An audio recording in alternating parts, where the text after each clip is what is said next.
Hello friends, good morning. कैसे आप सब? उम्मीद करती हूँ सब अच्छे होंगे। तो यहाँ पे मैं सुबह उठती हूँ, फटाफट देखती हूँ। सुबह मॉर्निंग में ही उठती हूँ 4 बजे, तो मैं स्लो दोनों को सुला देती हूँ अच्छे से। जब तक के लोग सो रहे होते हैं तब तक मैं सोचती हूँ कुछ कुछ निपटा लूँ, वरना इन लोग को उठ जाने पर मेरा एक भी काम नहीं हो पाएगा। तो सबसे पहले उठने के बाद तो रूम से सारा मैं हॉगिस निकाल करके फेंकती हूँ। फिर उसके बाद मैं इन दोनों की बोतल जो है वो बॉयल करने के लिए चढ़ा देती हूँ, क्योंकि गर्म हो जाएगा, धुल जाएगा। तो फिर उठेगी तो बोले फिर मैं आराम से दरवाज़ा से हटा देती हूँ कि कुछ भी मैं कर रही हूँ तो शोर शराबा नहीं जाए, वरना उठ जाएगी तो मेरा मॉर्निंग का आधा काम रह जाएगा। फिर यहाँ पे मैं कपड़े डाल देती हूँ मशीन में धुलने के लिए। जब तक मेरे कपड़े धुल रहे होते हैं, मतलब बोतल बॉयल हो रहा था, तब तक मैं सुबह सुबह घर में एक बार झाड़ू लगा लेती हूँ। वैसे मेड तो आती है, लेकिन मेड आती है 9 बजे, तो उसके आने से पहले मैं एक बार अपना ऊपर से किचन में से पूछ लेती हूँ कि कहीं रात में कीड़े मकोड़े नहीं चल रहे हो। एक बार झाड़ू भी लगा लेती हूँ। फिर उसके बाद यहाँ पे मैं चाय लेकर के बैठती हूँ और साथ में सब्ज़ी बैठती हूँ लेकर के काटने के लिए।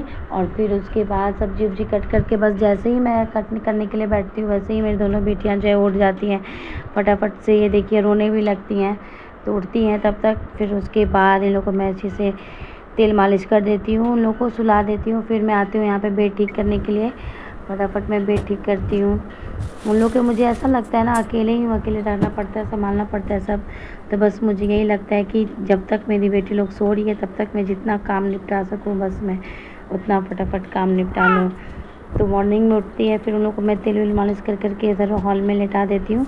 फिर मैं इधर अपना आराम से बेड ठीक करती हूँ, ज़रा बेड झाड़ती हूँ, कपड़े जो होते हैं वो थोड़ा बहुत तय कर लेती हूँ। दिन में तो मुझे बिल्कुल ही टाइम नहीं मिल पाता है, जो और भी वर्क होते हैं मैं वो रात में ही कर पाती हूँ। तो यहाँ पे फाइनली मेरा एक बेड रेडी हो जाता है। फिर मैं आती हूँ एक दूसरे रूम में, ये बेड कितना ज़्यादा फैला रहता है। फिर दूसरा बेड भी जो मैं वो सही कर लेती हूँ, साथ में मेरा उधर खाना भी बन रहा होता है। तो यहाँ पे फिर से मैं सब समेट करके किचन में आती हूँ। मैं नाश्ता रेडी हो रहा था, कुछ रेडी हो जाता है। तो फिर मैं सारा काम करने के बाद यहाँ पे दूसरी वाली चाय चढ़ाती हूँ, क्योंकि थक जाती हूँ इधर उधर दौड़ धूप करते करते। तो आराम से बैठ कर के मैं चाय पीऊँगी। जब तक मेरी मेड आ चुकी है, वो झाड़ू पोछा बर्तन करेगी, तब तक मैं यहाँ पे अपनी दोनों बेबी को अब नहला देती हूँ। एक एक करके दोनों को नहलाती हूँ। मुझे नहलाने में इन लोगों को 1 घंटा तो लग ही जाता है, क्योंकि नहलाओ, तैयार करो, फिर दोनों को सुलाओ। जब तक दोनों सोएगी नहीं तब तक आप कुछ नहीं कर सकते। इसलिए ये दोनों सो जाती है, फिर मैं नहाने जाती हूँ। बस मैं जैसे ही नहा कर पूजा कर करके बैठती हूँ, मैं नाश्ता भी नहीं होता है, ये दोनों मेरी गुड़िया उठ जाती है। Okay guys, thank you.